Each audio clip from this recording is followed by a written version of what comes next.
참 좋으신 하나님, 너무나 감사합니다. 하나님, 금요기도회로 모였습니다. 오 하나님, 우리에게 이 시간 또한 말씀하여 주옵소서. 하나님 찬양합니다. 감사드리며 예수 그리스도의 이름으로 기도합니다. 아멘. 할렐루야. 아멘. 이 시간 우리에게 여러 가지 하나님 말씀 보겠습니다. 열왕기상 12장 25절에서 13장 6절 말씀입니다. 열왕기상 12장 25절에서 13장 6절까지입니다.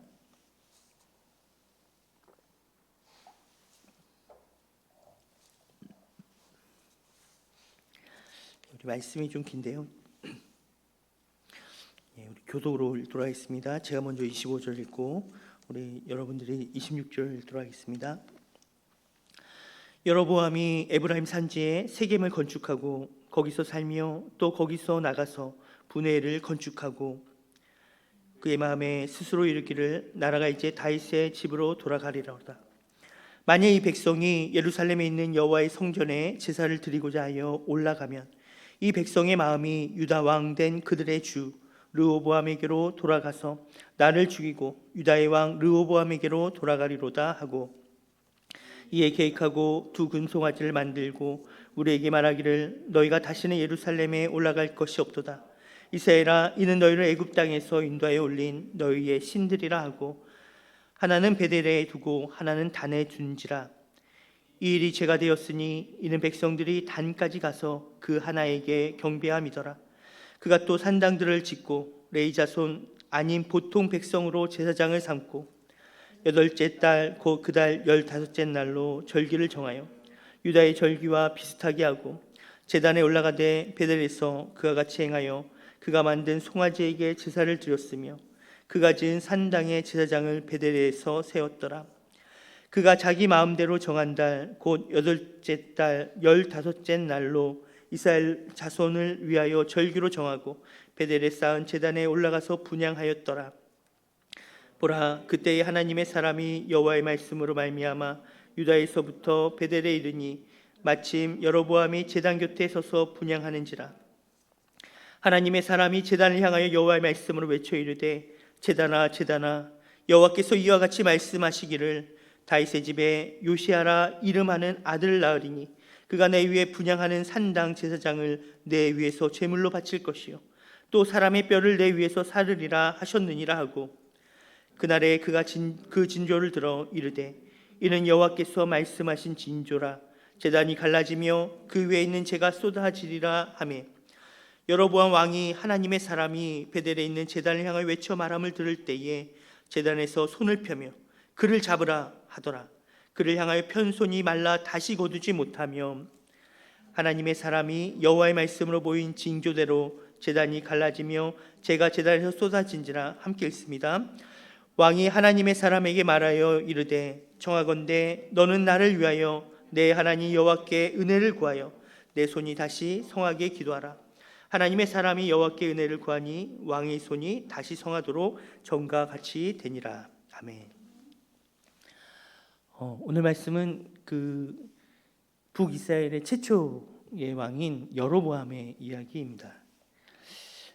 여러분, 우리가 알다시피 이스라엘 전체 역사에서 최고의 전성기는 솔로몬 왕 때였습니다.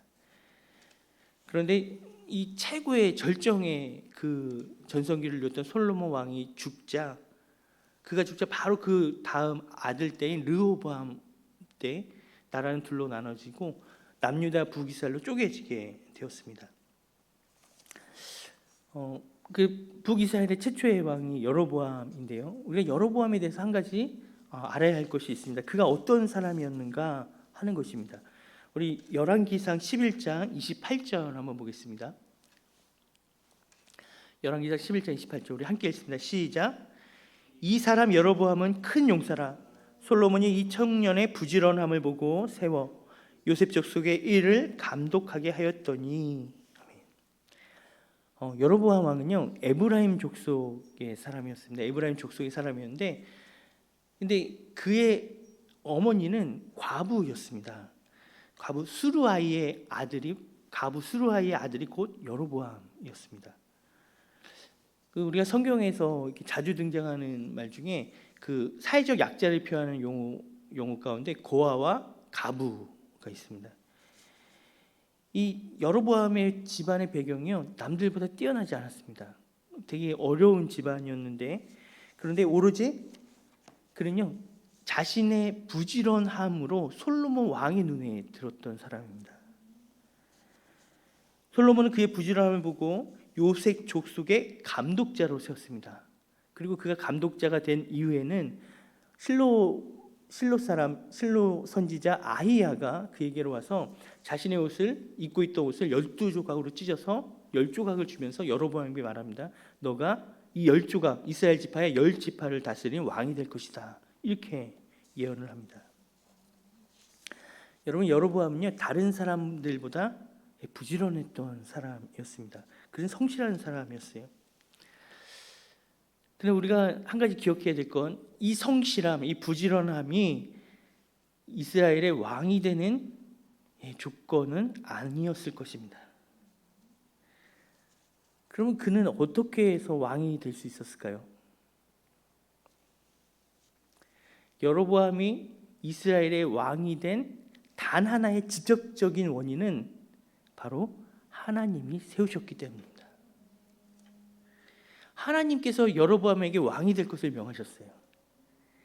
그리고 하나님이 그 여로보암을 왕으로 세우시면서 하나님께서 원하셨던 단 한 가지는 이거였습니다. 열왕기상 11장 38절입니다. 자, 읽겠습니다. 시작. 만일 내가 명령한 모든 일에 순종하고 내 길로 행하며 내 눈에 합당한 일을 하며 내 종 다윗이 행한 같이 내 율례와 명령을 지키면 내가 너와 함께 있어 내가 다윗을 위하여 세운 것 같이 너를 위하여 견고한 집을 세우고 이스라엘을 내게 주리라. 아멘. 하나님께서 여로보암에게 원하셨던 건 단 하나예요. 다윗처럼 너가 나의 율법을 듣고 나의 말을 듣고 내 말씀에 순종하고 행하면, 그럼 나는 너의 집을 견고히 하고 다윗에게 주었던 것처럼 내가 너에게 그렇게 행하겠다라고 하나님이 말씀하셨습니다. 하나님 말씀대로 그는 솔로몬이 죽고 난 다음에 북이스라엘의 왕이 되었습니다. 하나님이 그를 왕으로 세우지 않으면 있을 수 없는 일이었습니다.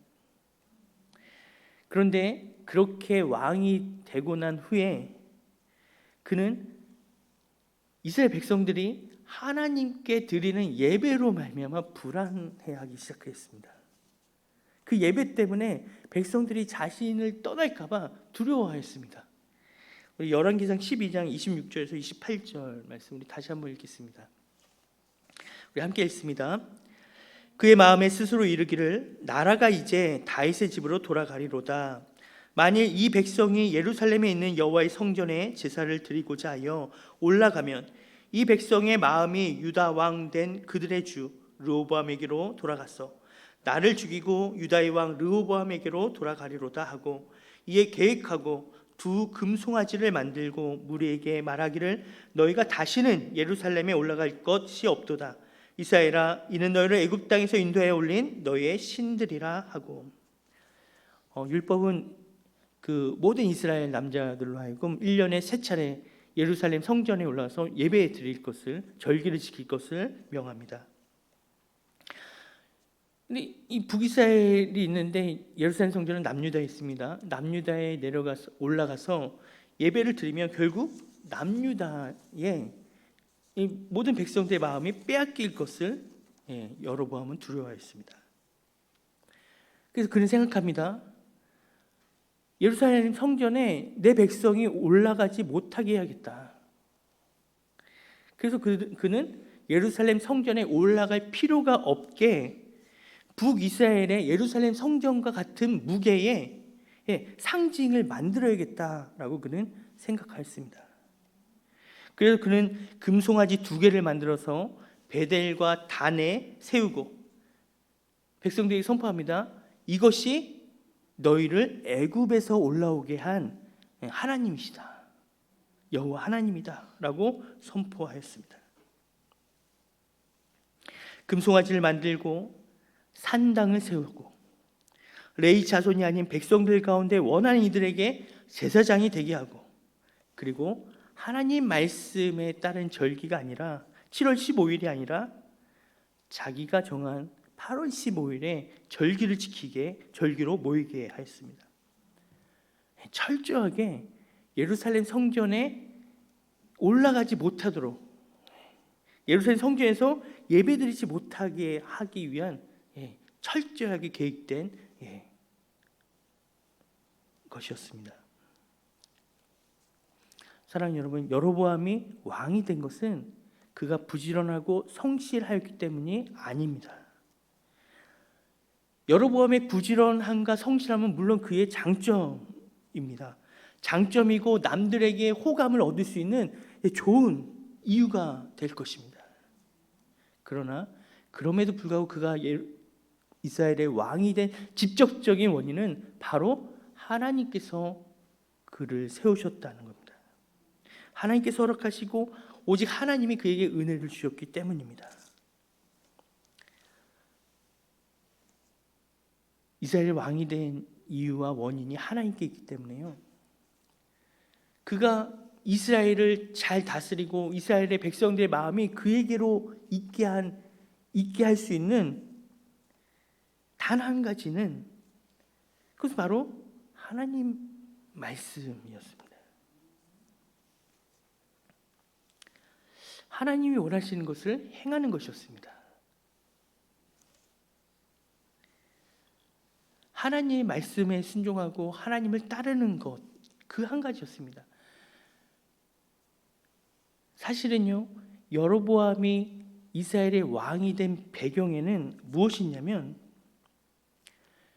하나님께서 솔로몬 왕에게 보여주기 위함이었습니다.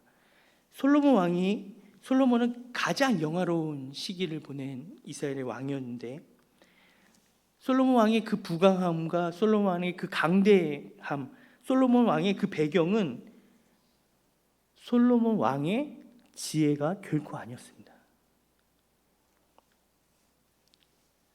솔로몬 왕이 그토록 찬란한 그러한 시기를 보낼 수 있었던 단 하나의 이유는 이것입니다. 하나님께서 솔로몬에게 허락하셨기 때문입니다. 하나님이 그에게 은혜를 주셨기 때문입니다. 하나님이 솔로몬에게 묻습니다. 솔로몬이 기브온 상대에서 그가 왕이 된 후에 1천 번제를 드린 다음에 그의 꿈에 나타나서 하나님이 묻습니다. 내가 너에게 무엇을 줄고 너는 나에게 구하라. 그때 솔로몬이 하나님께 구한 것이 듣는 마음이었습니다. 하나님, 저에게 듣는 마음을 주세요. 하나님의 백성을 잘 다스리기 위한 듣는 마음을 나에게 허락해 주세요. 그 솔로몬의 간구가 하나님은 너무나 기특했어요. 그것이 하나님 마음에 너무 흡족해서 하나님은 그가 구하지 아니한 다른 모든 것까지 다 허락하셨습니다. 솔로몬 시대의 화려한 그 영광은, 솔로몬이 누릴 수 있었던 그 어마어마한 것들은 솔로몬으로부터 나온 것이 결코 아니었습니다. 하나님이 주셨기 때문입니다. 근데 솔로몬은 그 모든 것을 누리면서 자신이 하나님이 주신 그 지혜로 그는 스스로 그것들을 누리면서 스스로 교만해지기 시작했습니다. 그가 교만해졌을 때 그는 이방 신전을 짓기 시작하고 이방 신전에서 우상 숭배를 하는 것을 방관하였습니다. 여러분, 그러자 어떤 일이 생기냐면 솔로몬 시대에 더 이상 이스라엘에 적수가 없어 보였는데, 그 강대했던 그 나라가 무너질 수 없어 보였는데, 근데 그가 우상 신전을 짓고 우상 숭배를 하기 시작하고 그의 마음이 전과 같이, 다윗과 같이 온전히 하나님 바라보지 않자 여러분, 국제 정세가 변하기 시작합니다. 그동안에 솔로몬이 유리하도록 이렇게 옹호했던 그 국제적인 변화가, 다른 위치들이 다 변하기 시작합니다. 남쪽에는요, 에돔 사람 하닥이 일어나서 솔로몬을 대적하기 시작합니다. 북쪽에서는요 다메섹의 르손이 일어나서 다메섹이 왕이 됩니다. 위로 아래로 솔로몬 나라를 압박하기 시작해요. 여러분 그 당시에 가장 강대국이었던 애굽이 솔로몬 이스라엘의 사실 배경이 백이 되었습니다. 왜냐하면 애굽 나라의 공주와 솔로몬이 결혼을 했거든요. 정략 결혼을 맺었어요. 그런데 놀랍게도요 솔로몬이 우상을 섬기고 하는 순간에 이 강대했던 애굽의 정권이 바뀌게 됩니다. 정권이 바뀌어서 솔로몬이 애굽의 그 공주와 결혼했던 그 자신의 그 정략적인 그 노력이 아무것도 아닌 걸로 돼버렸어요. 오히려 애굽이요 이 에돔을 지지하기 시작하고 에돔에게 도움을 줍니다. 왜냐하면 그 당시 강대국이었던 이스라엘을 견제하기 위해서 애굽이 오히려 견제하기 시작하는 그런 상황이 역전이 일어납니다. 한순간에 솔로몬의 그 정말 무너지지 않았을 것처럼 보였던 그의 나라가 위태위태해지기 시작한 겁니다. 거기에 하나를 더해서 하나님께서 뭘 하셨냐면 바로 솔로몬이 보는 앞에서 여로보암에게 10개 지파를 주겠다라고 말씀하시면서 솔로몬에게 경고를 하시는 겁니다. 솔로몬이 누리고 있는 그 모든 것들이 얼마나 한순간에 없어질 수 있는 것이었는지 하나님이 솔로몬에게 말씀하신 것입니다.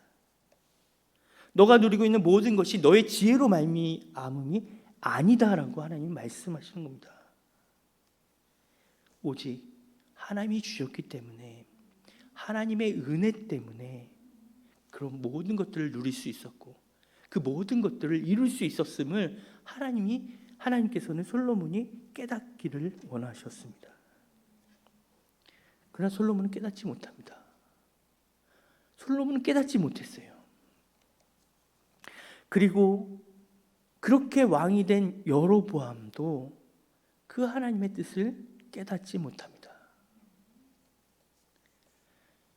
여러분, 여로보암은요 다른 사람들보다 성실했던 사람이에요. 부지런한 사람입니다.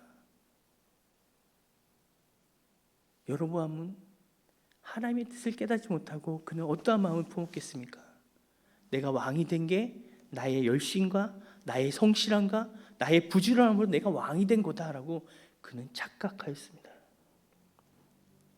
남들보다 내가 열심히 살아온 대가로 지금 내가 나의 자리를 누리고 있는 거야 라고 그는 착각하였습니다.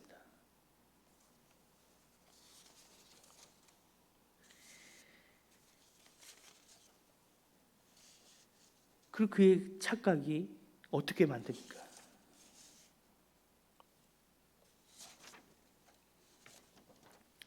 이제 우리가 말씀을 묵상하면서 함께 나눌 첫 번째 기도 제목입니다. 여로보암처럼 하나님이 주신 것임을 모르는 자 되지 않게 하소서. 우리가 함께 기도할 첫 번째 기도 제목입니다. 여로보암은 자신이 얻게 된 모든 것이 하나님이 주신 것인데 하나님이 주셨다는 것을 모르는 자였습니다. 내가 능력이 있어서, 내가 노력을 해서, 내가 운이 좋아서 여러분 이 모든 것을 얻은 것이, 이룬 것이 아닙니다. 내가 누리고 있는 것, 내가 지금 가지고 있는 것 다 하나님의 은혜입니다. 사랑하는 여러분, 지금 내가 누리고 있는 것만 하나님의 은혜입니까? 아닙니다. 앞으로 내가 누릴 수 있는 모든 것도 다 하나님의 은혜입니다. 미래에 내가 아직 나에게 오지 않았지만 나에게 올 모든 것들은 다 하나님의 은혜입니다. 하나님이 허락하셔서 내가 누릴 수 있는 것들입니다. 그러기에 지금 우리가 할 수 있는 가장 중요한 것은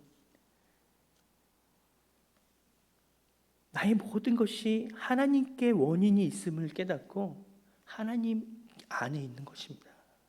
하나님의 뜻을 묻고 하나님이 말씀하시는 삶, 그 삶을 살아가는 것입니다. 여러분은 자신의 노력으로 자기의 힘으로 내가 왕이 되었다라고 착각하였기 때문에 이제 왕이 된 이후에도 그는 자신의 지혜와 자신의 힘으로 백성들의 마음을 얻고자 하였습니다. 자기가 만든 우상으로 자기가 원하는 방식으로 자기가 원하는 때에 자기를 위해서 예배하게 합니다. 여로보암이 금송아지를 만든 것은 결코 다른 신을 섬기기 위함이 아닙니다. 결코 아닙니다. 그가 금송아지를 만든 것은요, 하나님을 섬기고 여호와 하나님을 섬기고 여호와 하나님께 예배드리기 위함이었습니다. 그래서 사랑하는 성도 여러분, 하나님께 예배하기 위함이라고 말하지만, 하나님께 예배하고 있다라고 말하지만, 여러분 그 예배는요 결코 하나님께 드려지는 예배가 될 수 없었습니다.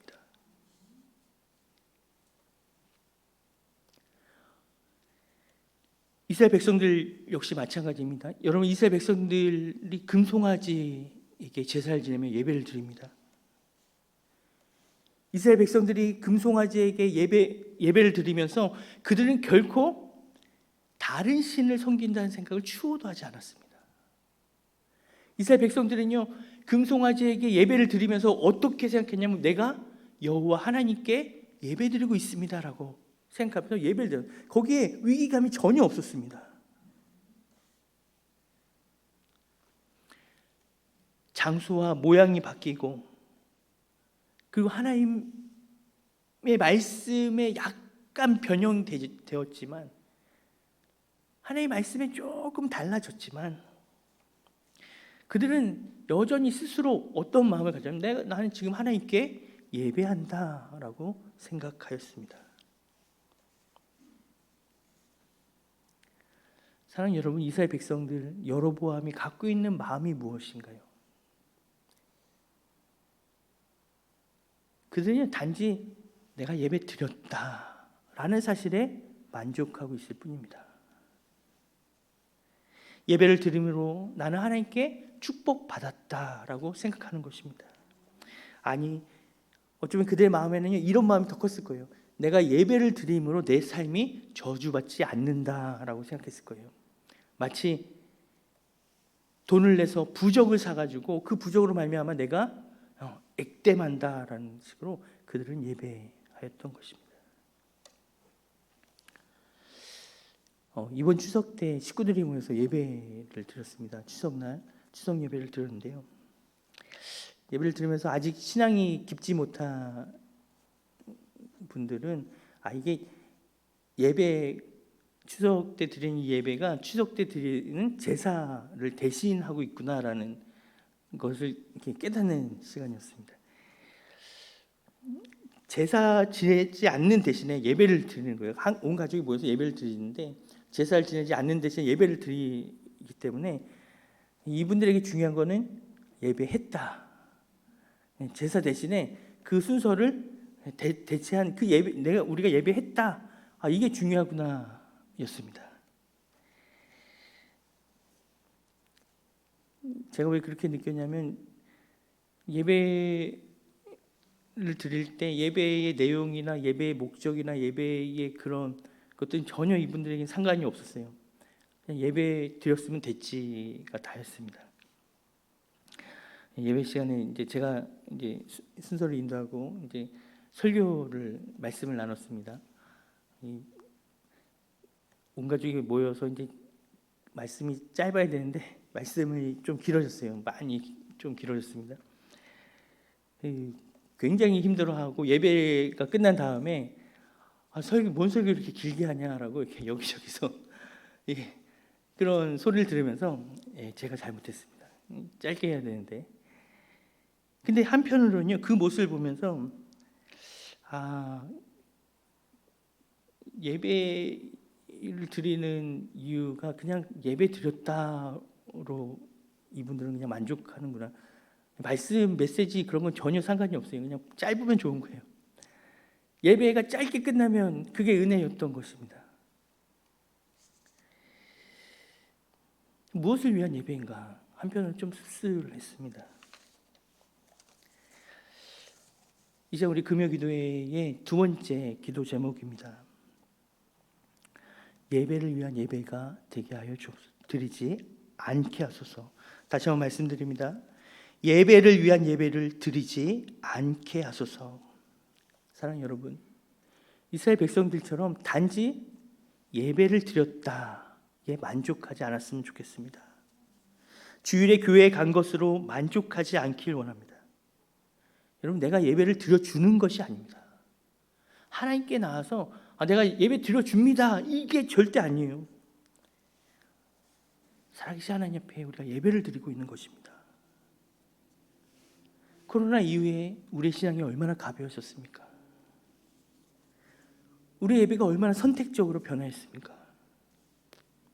예배를 예배되게 회복하길 원합니다. 예배를 통해 하나님의 말씀을 듣기 원합니다. 예배를 통해 하나님과 교제하고, 예배를 통해 하나님의 뜻을 깨닫고, 예배 가운데 나의 나됨을 깨닫고 하나님의 하나님 되심을 깨달으며 예배를 통해서 하나님이 원하는 삶을 살아가는 원동력이 되어지길 원합니다. 우리 열왕기상 13장 1절에서 5절 말씀 우리 다시 같이 보겠습니다. 함께 읽습니다. 보라, 그때에 하나님의 사람이 여호와의 말씀으로 말미암아 유다에서부터 베델에 이르니 마치 여로보암이 제단 곁에 서서 분향하는지라.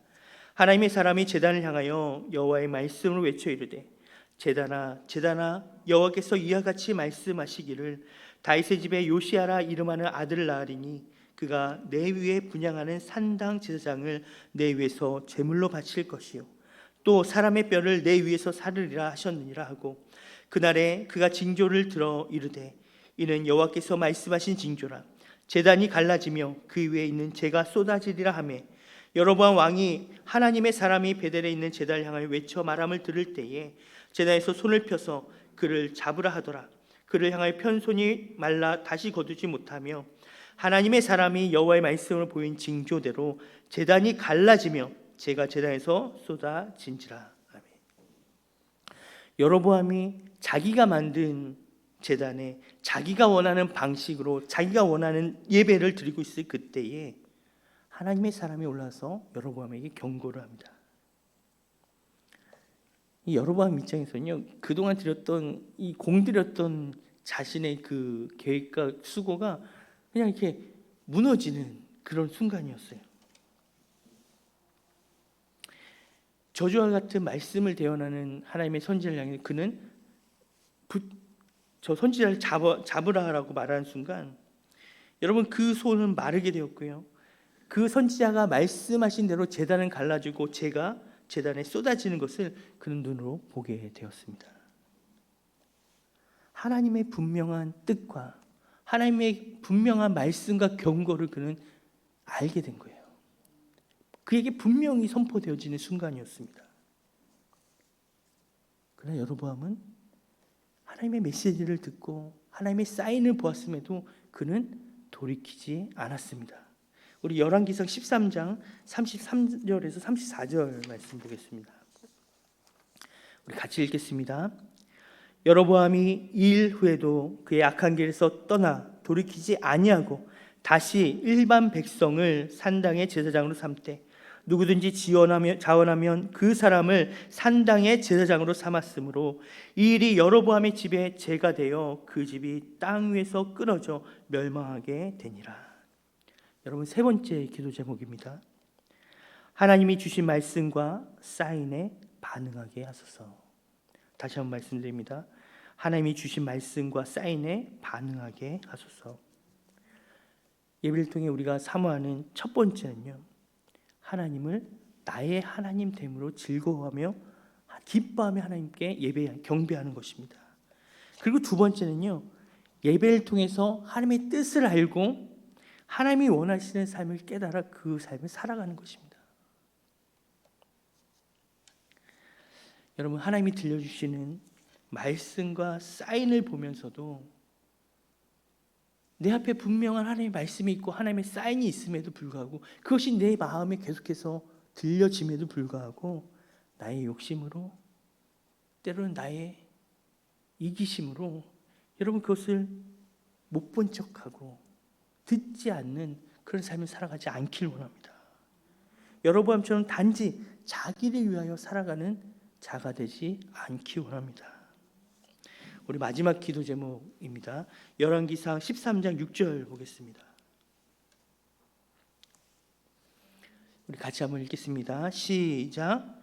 왕이 하나님의 사람에게 말하여 이르되 청하건대 너는 나를 위하여 내 하나님 여호와께 은혜를 구하여 내 손이 다시 성하게 기도하라. 하나님의 사람이 여호와께 은혜를 구하니 왕이 손이 다시 성하여 전과 같이 되니라. 이 말씀은 오늘 새벽에 목사님이 하셨던 말씀이기도 합니다. 여로보암이요 하나님의 사람에게 이렇게 말해요. 너는 나를 위하여 내 하나님 여호와께 은혜를 구하여. 자신의 손 마름을 고치기 위해서 하나님의 사람에게 뭐라고 하냐면 너는 나를 위해서 내 하나님 여호와께 기도해라. 기도해달라 이렇게 말합니다.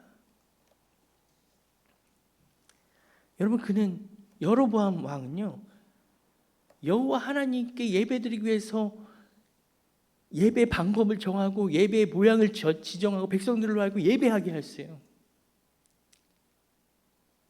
그런데 그가 드렸던 그의 백성들이 드렸던 그 수많은 예배는요 결국 어떤 예배가 됐냐면 그가 믿는 하나님 여호와께 드린 예배가 아니라 다른 하나님께 드린 예배가 되었어요. 하나님의 사람에게 너의 하나님께 간구해달라고 여로보암이 말합니다. 여러분 이거보다 더 비극적인 일이 어디 있습니까? 하나님이 나의 하나님이 아니라 하나님이 다른 사람의 하나님이 되었어요.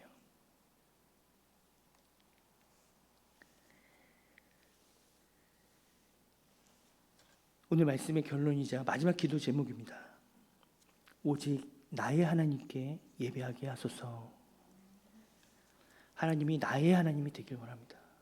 하나님이 나의 하나님이 되어서 우리가 드려지는 이 예배가 나의 하나님께 온전히 드려지는 예배가 되어지기 원합니다. 하나님이 나의 하나님이 되시기에 하나님께 드려지는 이 예배가 진실되고 신령과 진정으로 드려지는 예배, 오직 나의 하나님이시기에 하나님과 진정한 교제가 일어나고 하나님의 뜻을 깨닫는 그렇게 하나님께 드려지는 예배가 되어지길 소원합니다. 우리 함께 찬양하며 나아가겠습니다. 나는 하나님을 예배하는 예배자입니다. 우리 같이 고백하며 나아갑니다.